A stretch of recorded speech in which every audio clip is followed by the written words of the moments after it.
माँ अगर बहुत पीड़ा में है और पता चला कि बेटा हफ्ते भर बाहर से आया है, तो उस दिन माँ की यही भावना रहती है, मैं कैसे भी ठीक हो जाऊं, उसको पता ना चले कि मैं बीमार हूं। क्यों? चिंता करेगा। पत्नी की भी यही भावना रहती है कि मेरे पति को पता ना चले कि मैं दुखी हूं। पिता की भी यही भावना रहती है, बच्चों को पता ना चले कि मैं कष्ट में हूं। क्यों? चिंता करेंगे। तो फिर ठाकुर जी के प्रति हमारी भावना क्यों नहीं आती कि हम उनको भी ना बताएं कि हम पीड़ा में हैं? वो जानते सब हैं, वो बोलना क्यों है? सब पता है, उनसे मत कहिए, बल्कि प्रेमी बनिए। और आप यदि हमारी कथा सुन रहे हैं या व्रज के संबंध रखने वालों की कथा में आप आते हैं, तो व्रज का जो संबंध है ना, वो प्रेम लक्षणा भक्ति से है। और प्रेम लक्षणा भक्ति में प्रेम के ही तौर तरीके बताए जाते हैं ठाकुर जी के सन्मुख करने के लिए।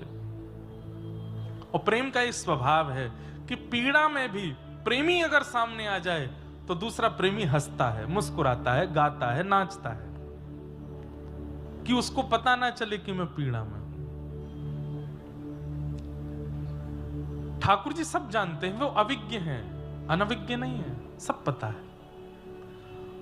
और जब एक प्रेम का स्वरूप होता है कि हमारा प्रेमी सामने आया और हमने तब भी छुपाया कि हम कष्ट में हैं, तो प्रेमी को पता तो है कि मैं कष्ट में हूं लेकिन फिर भी छुपा रहा हूं, तो उसका प्रेम और बढ़ जाता है।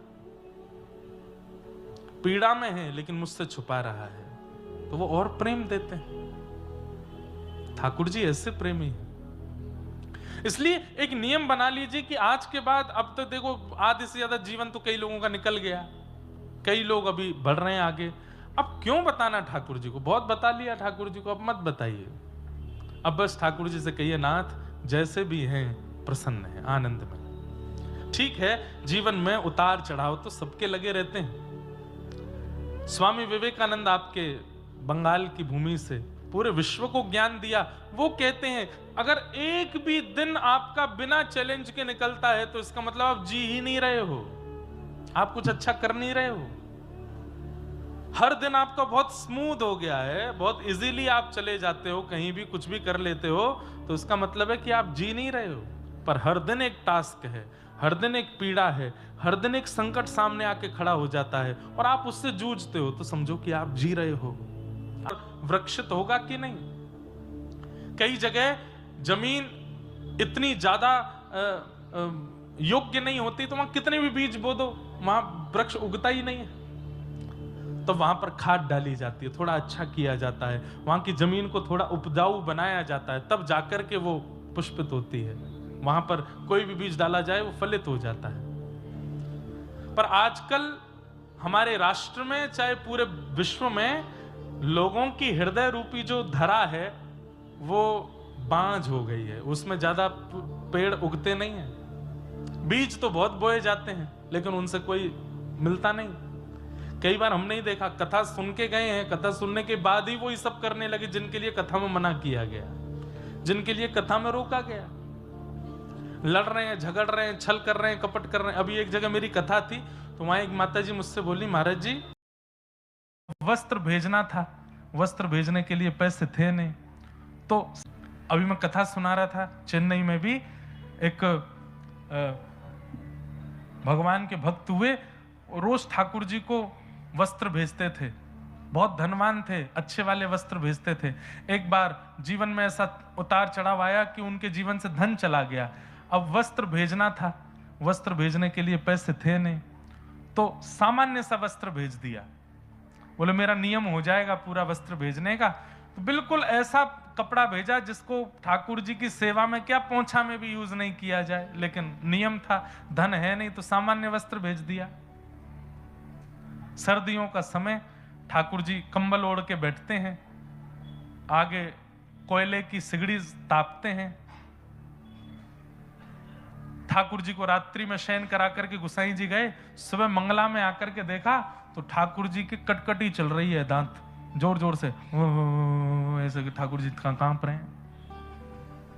एक दिन पहले ही जो सामग्रियां आई थी उनमें वो वस्त्र भी आया था, तो उस वस्त्र को देख करके नीचे जो सेवक आदि थे उन्होंने कहा, अरे ये वस्त्र तो पोंछा के लायक भी नहीं है, इसको ऐसे बाहर कर दो, किसी और को दे देंगे, ठाकुर जी की सेवा में क्या प्रयोग करें। वो वस्त्र बाहर कर रखा था।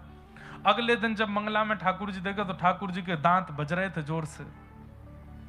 गुसाई जी बोले, अरे कंबल लाओ, कंबल लाओ। 10-5 कंबल चढ़ा दिए, 2-3 सिगड़ी लगा दो सामने, बार बार हाथ सेक सेक करके ठाकुर जी के हाथों का स्पर्श करें, घी लगावें, इत्र लगावें गरम गरम, ठाकुर जी की सर्दी जावे।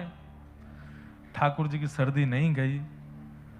जब इतना करने के बाद भी सर्दी नहीं गई तो गुसाई जी समझ गए, बोले ओहो, जरूर किसी भक्त ने मन से कुछ भेजा होगा और वो इनको ओढ़ना होगा, किसी ने उसको नहीं दिया होगा, इसीलिए ये नाटक कर रहे हैं ठंड लगने का।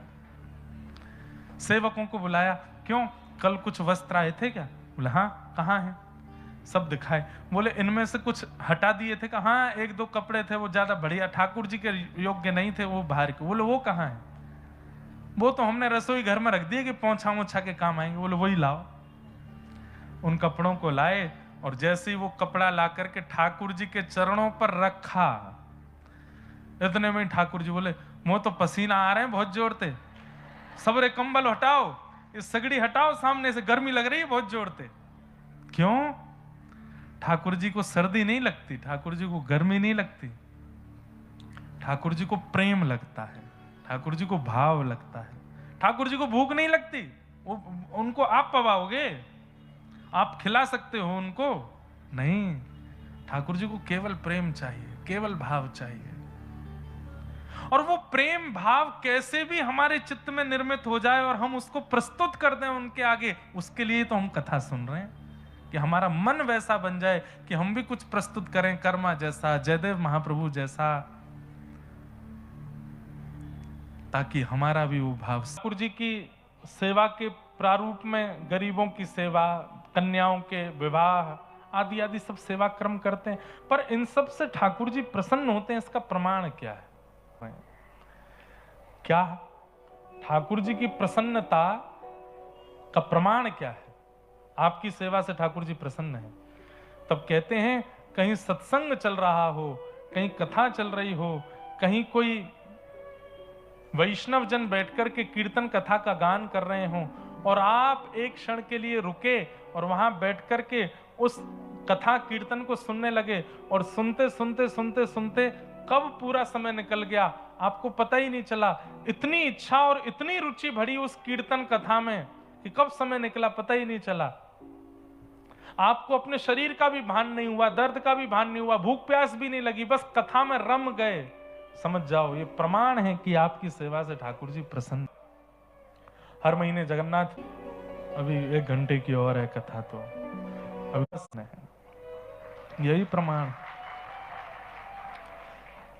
पर हर महीने जगन्नाथपुरी जाते हैं, हर अमावस्या गिरिराज जी की परिक्रमा करते हैं, हर एकादशी पर व्रत करते हैं, पर कथा में बैठे हैं, इधर देख उधर देख, अभी 1 घंटे की और है कथा, तो अभी कब जाएंगे, कब निकलेंगे, कब क्या, वो क्या पहन के आया, उसने क्या किया है, इतना ही इनमें ही दिमाग लगा है। व्यास जी क्या कह रहे हैं एक शब्द भी समझ में नहीं आ रहा है। तो ठाकुर जी अगर चाहें तो आपके अंदर भक्ति आ जाएगी, गुरु यदि चाहें तो आपके अंदर ज्ञान आ जाएगा। तीसरा शब्द आता है व, यानी कि वैराग्य। संसार यदि चाहे तो आपको वैरागी बना देगा, ऐसी वास्तविकता चखाएगा कि आपको वैराग्य आ ही जाएगा। सब अपना रूप दिखाने लग जाएं, पत्नी अपना रूप दिखा दे, बच्चे अपना रूप दिखा दें, फूफा जी, बुआ जी, चाचा चाची, पड़ोसी, सारे आपके प्रेमी मित्रजन अपना अपना रूप दिखा दें, वास्तविक रूप दिखा दें, तो वैराग्य आ जाएगा। संसार यदि चाहे तो आपको वैराग्य दिला देगा, और आप यदि चाह लो तो आप त्यागी बन सकते हो। ये 4 बातें हमने बताई। भागवत, ठाकुर जी चाहेंगे तो भक्ति आएगी, गुरु यदि चाहेंगे तो ज्ञान आएगा, संसार यदि चाहे तो वैराग्य दिखा देगा, और आप यदि चाहोगे तो त्याग आ सकता है। कैसा त्याग? हरि विमुख वस्तुओं का त्याग। आज कम से कम एक नियम तो आप धारण कर लीजिए कि जो हरि के नहीं है वो हमारे नहीं है। चाहे वो वस्तु हो, चाहे वो व्यक्ति हो, चाहे वो वस्त्र हो, चाहे वो स्थान हो, चाहे वो भोजन हो, चाहे वो पीने का पेय पदार्थ हो, चाहे वो देखने की वस्तु हो, चाहे वो सुनने की वस्तु हो, जो हरि संबंधी नहीं है उससे हमारा कोई संबंध नहीं। जो हरि संबंधी नहीं, जो राष्ट्र संबंधी नहीं, उससे हमारा कोई, उसका हम त्याग कर देंगे। ये आपके चाहने से हो सकता है। सूरदास जी का एक बड़ा प्रसिद्ध पद है, तजो रे मन हरि विमुखन को संग, तजो रे मन हरि विमुखन को संग, जाके संग कुमति उपजत है, जाके संग कुमति उपजत है, पड़त भजन में भंग।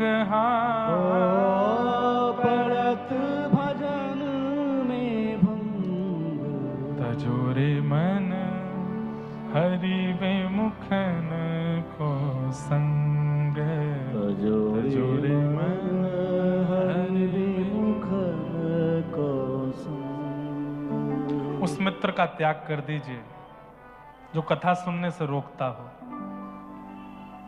उस परिवारी का त्याग कर दो जो महाप्रसाद जगन्नाथ जी का पाने से आपको रोकता हो। हमको बोलने में संकोच नहीं है, आपको सुनने में हो सकता है। वो पत्नी और पति भी योग्य नहीं है जो जगन्नाथ जी के दर्शन से रोकते हो। अच्छा, अब इसमें भी बात है, त्याग कैसे करें? त्याग